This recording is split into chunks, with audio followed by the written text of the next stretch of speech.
جو اسمو لفظ ہے اس کی کسرہ بدل، اس کی دمہ بدل کے کسرہ میں آئی ہے. یہ جو باقی کلمات ہیں ان کے نیچے جو کسرہ آئی ہے ان کی حالت جر میں آنے کی، جب حروف جارہ کسرہ جو ہوتی ہے اس کو ہم کہتے ہیں یہ حالت جر میں ہے اسم. یہ بھی ایک ٹرمینالوجی ہم یوز کرتے ہیں. تو ان کے نیچے جو کسرہ آئی ہے یا اللہ یا الرحمانی یا الرحیم، یہ حالت جر میں جو ہیں وہ کسی اور وجہ سے ہیں. تو ہم اس کو نہیں ابھی ڈسکس کریں گے، صرف اس بات پہ فوکس ہے کہ حروف جر کیا ہیں. تو بس ہم نے آج یہ سیکھ لیا ہے کہ جو حروف جارہ ہیں وہ 11 ہیں، جن میں سے ہم نے فوکس 2 پہ کیا ہے. جو اسم حالت جر میں ہوتے ہیں، یعنی جن اسماء کی اصل حرکت ان حروف جارہ کے اس اسم کے پہلے آنے کی وجہ سے بدل کے کسرہ میں تبدیل ہوتی ہے، اس کو ہم کہتے ہیں کہ وہ اسم جو ہے وہ مجرور ہوتا ہے. جیسے یہ اصل میں جو لفظ ہے یہ اسمن ہے، ٹھیک ہے، یہ اسمن لفظ ہے، یہ بی اس کے پہلے آنے کی وجہ سے یہ بسمی بن گیا ہے. یہ الف فتح کیوں گر گئی تھی یہ بھی میں آپ کو بتانے کی کوشش کرتی ہوں. اسی طرح من الشیطانی میں بھی یہ جو ہے من جو ہے حرف جار ہے اور اس کی وجہ سے یہ کسرہ یہاں پہ. اصل لفظ جو ہے وہ الشیطان ہے. اس کے بعد آپ یہ دیکھ لیں کہ سورہ حامیم کی آیت نمبر 2 میں پھر سے حرف جار آیا ہے تنزیل من الرحمانی، اور اس من کی وجہ سے اس الرحمن پہ جو صفت الہیہ ہے اس پہ کسرہ آئی ہے. اس پہ کیوں آئی ہے یہ اس کی وجہ سے نہیں آئی ہے، اس میں کوئی اور اصول چھپا ہوا ہے جو موقع کی مناسبت سے پہ ڈسکس کریں گے. اسی طرح آیت نمبر 3 میں دیکھ لیں کہ یہاں ایک اور حرف جار ہے لی قومی. تو یہ قومن جو ورڈ ہے یہ لی قومی بن گیا اس کی وجہ سے کہ یہاں پہ عرصے حرف جار ہے. تو اس کی جو کسرہ تین کی جو تنوین ہے وہ پھر بدل جاتی ہے. اس حرف اصل ورڈ قومن ہے، اس کی حرف جار کی وجہ سے جو لی ہے اس کی وجہ سے یہاں پہ یہ کسرہ میں تبدیل ہو گیا. یہ مزید چھپے ہوئے اس میں اصول ہیں جو ہماری ساتھی ٹیچر آپ کو آئندہ اسباق میں بتاتی اور سمجھاتی جائیں گی. اس کے بعد آخری جو ایک بات آپ کو بتانا چاہ رہی تھی جو ہم نے پہلے بھی ڈسکس کی تھی پچھلی کلاس میں، کہ بسمی کے مرکب لفظ میں جو الف ہے وہ کیوں نہیں لکھا جاتا. تو یہ ہم نے آپ کو بتایا تھا کہ یہ مرکب ہے بی اور اسم کا، اس میں یہ الف کیوں نہیں لکھا گیا. تو تھوڑی سی ریسرچ کے بعد یہ بات سمجھ میں آئی کہ حضرت عثمان رضی اللہ تعالی عنہ نے جس رسم الخط میں قرآن کریم کو لکھنے کے لیے استعمال کیا تھا اس میں انہوں نے بسم اللہ کے جو بسمی کا الف ہے اس کو حذف کر دیا تھا، اور با کو یعنی حذف کرنا، ہٹا دینا، چھپا دینا، مٹا دینا، تو اس کو نکال دیا تھا اور اس کو با کو سین کے ساتھ ملا دیا تھا. اور یہی وہ رسم الخط ہے جو آج تک چلا آ رہا ہے. اور دوسری وجہ اس الف کی نہ لکھنے کی کہتے ہیں کہ کثرت تحریر بتائی جاتی ہے، اور کیونکہ ہم سب جانتے ہیں کہ 113 صورتیں قرآن کریم کی ہیں جس میں بسم اللہ الرحمن الرحیم لکھا گیا ہے. اس کے علاوہ سورت نمل میں بھی النمل میں ایک دفعہ یہ آیت آئی ہے، اور سورہ ہود میں بھی ایک دفعہ بسم اللہ کی آیت آئی ہوئی ہے. اس کے علاوہ ہم مسلمان ہر لحاظ سے بسم اللہ الرحمن الرحیم کی جو آیت ہے وہ کوئی بھی کام شروع کرنے سے پہلے، تحریری کام شروع کرنے سے پہلے ضرور لکھتے ہیں اور زبانی بھی پڑھتے ہیں. تو یہ وہ آیت قرآنیہ ہے جس کا کثرت استعمال میرا خیال ہے دنیا میں شاید اس سے زیادہ کوئی آیت نہیں ہے جو پڑھی جاتی ہوگی مسلمانوں میں. تو اس کے یہ سورہ نمل کی جو میں نے آپ کو کہا تھا یہ اس کا حوالہ ہے سورہ نمل کی آیت 31 میں، جہاں پہ حضرت سلیمان علیہ السلام نے جب خط لکھا تھا تو انہوں نے یہ استعمال کیا تھا بسم اللہ الرحمن الرحیم. اور یہ سورہ ہود کی یہ جو ریفرنس ہے آیت نمبر 42 میں، جہاں پہ یہ جو ہم سفر پہ جانے کی دعا پڑھتے ہیں بسم اللہ مجرہا و مرساہا، تو یہاں 2 دفعہ اس بسم اللہ استعمال ہی ہے اور مکمل طور پر 113 جگہ اس کا استعمال ہوا ہے. ایک بات اور یاد رکھیں کہ قرآن کریم میں یہ بسم اللہ الرحمن الرحیم جو ابھی ہم رسم الخط دیکھ رہے ہیں جس میں الف کے بغیر لکھا جاتا ہے وہ 113 مرتبہ ہے، لیکن اور 2 دفعہ جو میں نے آپ کو حوالے بتائے، اور الف کے ساتھ 3 قرآن کریم کی صورتیں ہیں جس میں یہ لفظ بسمی جو ہے وہ الف کے ساتھ لکھا گیا ہے. ایک سورۃ الواقعہ کی آیت نمبر 92 ہے جس میں یہ بسمی کا لفظ الف کے ساتھ رسم الخط میں شامل ہوا ہے.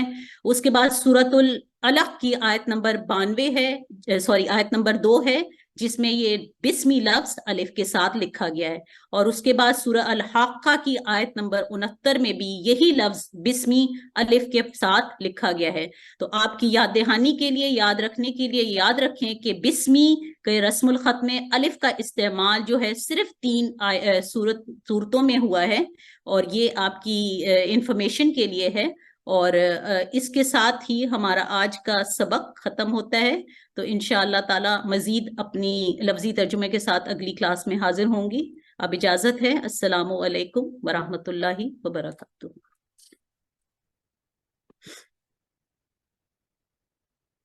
جزاکم اللہ، بہت شکریہ.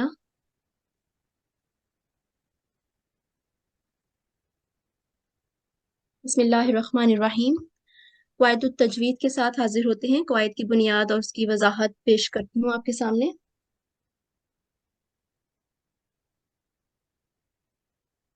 آج ہم تشدید کے بارے میں پڑھیں گے. تشدید کی علامت کے بارے میں آج ہم پڑھیں گے. تشدید وہ علامت جو لفظ کے کسی حرف کو 2 مرتبہ پڑھنے کے لیے اس حرف پر ہو، اسے تشدید کہتے ہیں. جیسے آپ یہاں پر دیکھ سکتے ہیں، ابا، اتی، اسو. یہ 2 حروف ہوتے ہیں، پہلا ساکن اور دوسرا متحرک. پہلا ساکن اور دوسرا متحرک. مشدد حرف کی ادائیگی کے لیے پہلے اس پر مضبوطی سے آواز کو ٹھہراتے ہیں، پھر اس کی حرکت ادا ہوتی ہے. جس حرف کے اوپر تشدید ہوتی ہے اسے مشدد حرف کہتے ہیں.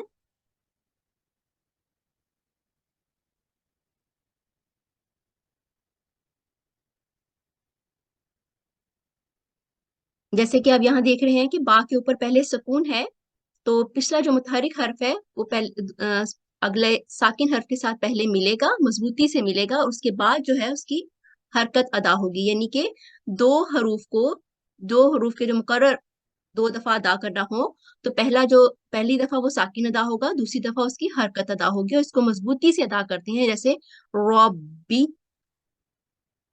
جیسے اب ہم یہاں دیکھ لیتے ہیں کہ ہم بتا رہے تھے کہ قواعد کی جو بنیاد ہے اس کی جو 3 اقسام ہیں، حرکات، سکون اور مد. تو ہم نے حرکات کے بارے میں پڑھا، سکون کے بارے میں پڑھا، اور آج ہم تشدید کے بارے میں پڑھ رہے ہیں، جس میں بتایا جا رہا ہے کہ کسی حرف کو مقرر یا 2 بار لکھنے کے لیے جبکہ ایک ساکن اور دوسرا متحرک ہو تو تشدید کی علامت استعمال ہوتی ہے. یعنی کہ ایک حرف ساکن اور دوسرے کے اوپر حرکت ہو تو اس کو ظاہر کرنے کے لیے تشدید کی علامت استعمال ہوتی ہے. اور اسی طرح سے یہ جو اصول ہیں اسی طرح سے آگے بڑھتے چلے جائیں گے، اور جب ہم اپنا کلاس کے اختتام تک پہنچیں گے تو دوبارہ جب سمیٹیں گے تو دوبارہ ادھر ہی ہم ان تینوں کے ارد گرد ہی آئیں گے انشاءاللہ. آگے چلتے ہیں. غنہ. غنہ اس آواز کو کہتے ہیں جو ناک کے اندرونی حصے سے خارج ہو. ناک میں آواز لے جانا غنہ کہلاتا ہے. یعنی کہ نون مشدد پر اور میم مشدد پر جب تشدید کی علامت ہو تو وہاں پر غنہ کیا جاتا ہے. تشدید کی علامت اگر کسی بھی حرف کے اوپر آئے گی تو اس کو مضبوطی سے ادا کیا جاتا ہے، لیکن اگر تشدید کی علامت ان 2 حروف کے اوپر آ جائے، یعنی کہ نون پر یا میم کے اوپر آ جائے، تو پھر یہاں پر غنہ کیا جاتا ہے. باقی حروف پر نہیں، لیکن نون اور میم پر اگر تشدید کی علامت آئے گی تو یہاں پر غنہ کا قاعدہ اپلائی ہوگا. غنہ کی آواز 2 سیکنڈ لمبی ہونی چاہیے. پہلے ساکن اور مان بعد متحرک پڑھا جاتا ہے. یعنی غنہ کی جو آواز ہے وہ ناک کے اندر سے جاری ہوتی ہے، ناک کے اوپر جا کے واپسی کی طرف آتی ہے، اسے غنہ کی آواز کہتے ہیں. جیسے یہاں پر مثال میں دیا گیا ہے، ان میں اس کو تھوڑا سا سمجھانے کی کوشش کرتی ہوں.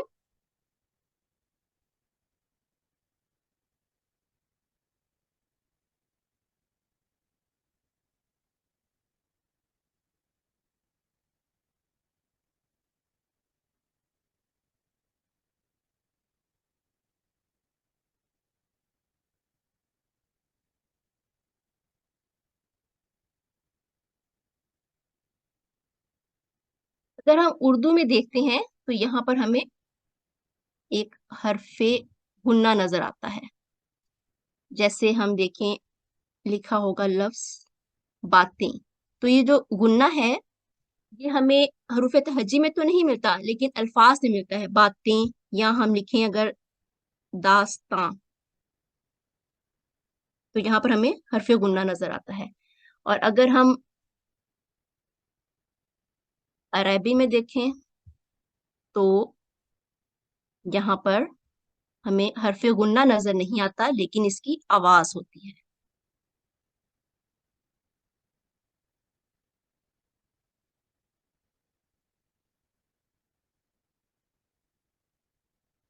اس کی آواز ہوتی ہے.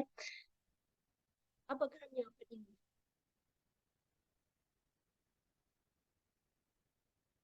ہم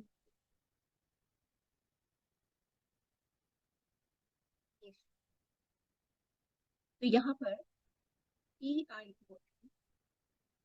کی آواز دے گا.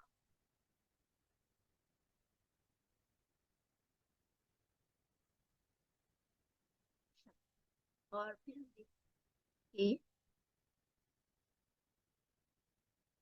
پی ایچ،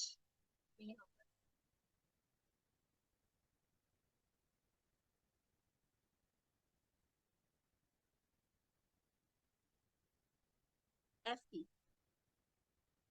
آواز دے گا. تو ہم جیسے ہی دیکھتے ہیں نیشن تو ہم فوراً سے پڑھ لیتے ہیں نیشن، اور ہمیں پتہ ہے کہ ٹی آئی او این جب آئے گا تو ہم نے اس کو شن کی آواز ہی دینی ہے. اسی طرح ہم پڑھ لیتے ہیں فون، تو پی ایچ جب بھی آئے گا تو ہمیں پتہ ہے یہاں پر ایف کی آواز ہی ہوگی. فون یا فوٹو یا فزکس، فارمیسی، اسی طرح کلیکشن شن کی آواز آئے گی. انسپیکشن، اسی طرح چونکہ ہر جو زبان ہے اس کے اپنے قواعد ہوتے ہیں. تو عربی کا بھی ایک اپنا ہی جو قاعدہ ہے کہ اگر ہم غنہ کے کچھ قواعد ہیں جو کہ مختلف جگہوں پہ نظر آئیں گے. اسی طرح اگر ہمیں میم پر اور نون پر تشدید کی علامت نظر آئے تو یہاں پر ہم نے غنہ کرنا ہے. یہ زبانوں کے کچھ قواعد ہوتے ہیں. اسی طرح یہ عربی زبان کا ایک قاعدہ ہے کہ میم مشدد اور نون مشدد جب نظر آئے گا تو اس کا مطلب ہے کہ ہم نے یہاں پر غنہ کرنا ہے. اب ہم آگے چلتے ہیں. سکون اور تشدید، چونکہ ہم سکون اور تشدید کے بارے میں پڑھ رہے ہیں اس لیے جہاں پر یہ بات بھی کرتے چلیں کہ متحرک حرف اور مشدد حرف کے درمیان اگر حرف سکون جو آئے گا تو اس کو ادا نہیں کرتے. اگر جزم والے حرف کے بعد تشدید والا حرف آ جائے تو جزم والے حرف کو چھوڑ کر تشدید والے حرف کے ساتھ پچھلی حرکت کو ملاتے ہیں. جیسے کہ یہ مثال میں نظر آ رہا ہے کہ متحرک حرف ہے اور اس کے بعد سکون والا ساکن ایک حرف ہے اور اس کے بعد مشدد حرف ہے.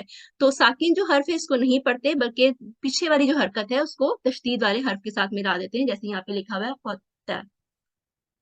تو آگے چلتے ہیں. اب اہم نکات کی دہرائی کر لیتے ہیں. تشدید 3 دندانے والی ایک علامت ہے. جو حرف پہلے ساکن پھر متحرک ہو کر بولا جائے تو سکون اور حرکت کی حالت کو تشدید کہتے ہیں. جس حرف پر تشدید ہو وہ مشدد کہلاتا ہے. اس کی ادائیگی مضبوطی سے کرتے ہیں، جیسے یہاں پر مثال سے ظاہر ہے. غنہ سے مراد ہے ناک سے آواز جاری ہونا. ان کو حروف الغنہ بھی کہتے ہیں. غنہ کی ادائیگی 2 سیکنڈ لمبی ہونی چاہیے، پہلے ساکن پھر متحرک. جیسے یہ بھی مثال ہے سما من من. اب متحرک اور مشدد حروف کے درمیان ساکن حروف پڑھنے میں نہیں آتے. نوٹ: نون مشدد اور میم مشدد کی حرکت پڑھنے سے پہلے ان پر ناک میں آواز ٹھہراتے ہوئے لمبی کرتے ہیں. باقی مشدد حروف کو مضبوطی سے ادا کرتے ہیں، یعنی ان پر آواز ٹھہراتے ہوئے بغیر لمبا کیے ان کی حرکت پڑھتے ہیں. یعنی کہ باقی جتنے بھی مشدد حرف ہیں ان پہ آواز کو ٹھہراتے ہوئے لمبا نہیں کرتے بلکہ حرکت کو پڑھتے ہیں. لیکن جہاں پر میم مشدد اور نون مشدد آ جائے تو وہاں پر آواز کو ٹھہراتے ہوئے لمبا کرتے ہیں. لغت دیکھ لیتے ہیں. تشدید کے معنی ہوتے ہیں مضبوط کرنا اور غنہ کے معنی ہوتے ہیں ناک سے نکالی جانے والی آواز. تجوید کے روح سے دیکھ لیتے ہیں. تشدید حرکت اور سکون کو مضبوطی سے جوڑ کر کی جانے والی ادائیگی جو ہے اس کی جو علامت ہے وہ تشدید کہلاتی ہے. غنہ وہ آواز جس کا مخرج ناک ہو، ناک سے گزار کر ادا کی جانے والی آواز. اب میں قواعد کی پریکٹس کے لیے بلاؤں گی.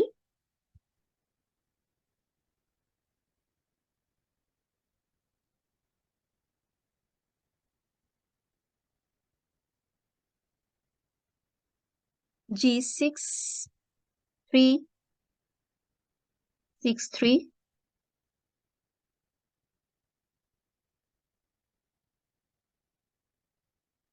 G63163